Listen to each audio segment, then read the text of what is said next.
مدینے والے کی مرضی سے آتا ہے۔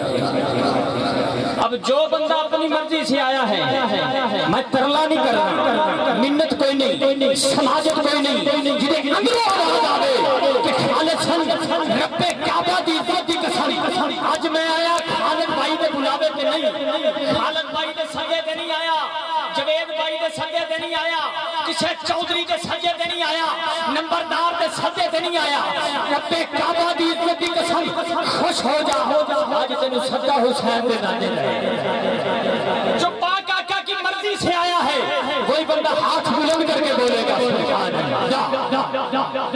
ماشاءاللہ سلامت رہے، تھوڑی سی ڈیلے اور بیس اور ایکو بے شک تھوڑی سی کم کر، بڑی مہربانی جی ایم ساؤنڈ سسٹم، اللہ پاک ان کے رزق میں اضافہ عطا فرمائے، بڑی خوبصورتی کے ساتھ، بڑے پیار کے ساتھ، بڑے عقیدے کے ساتھ، بڑی مودت کے ساتھ ہر سنہ خان کو پڑھاتے ہیں۔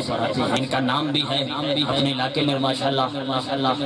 جب میں نے بسم اللہ سے اپنی بات کا آغاز کیا، پتہ اسی وقت چل گیا تھا کہ ساؤنڈ کیا ہے۔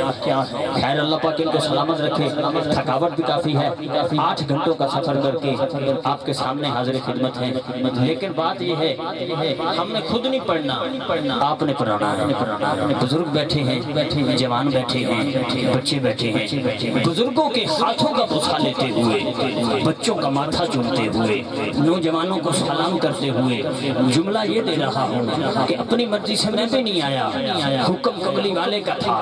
نقیب تو بہت ہیں، نعت خواں تو بہت ہیں، خطیب تو بہت ہیں، بس جس کی نوکری کے لیے، حاضری کے لیے حضور کی طرف سے اجازت ملتی ہے وہی حضور کی بارگاہ میں آتا ہے۔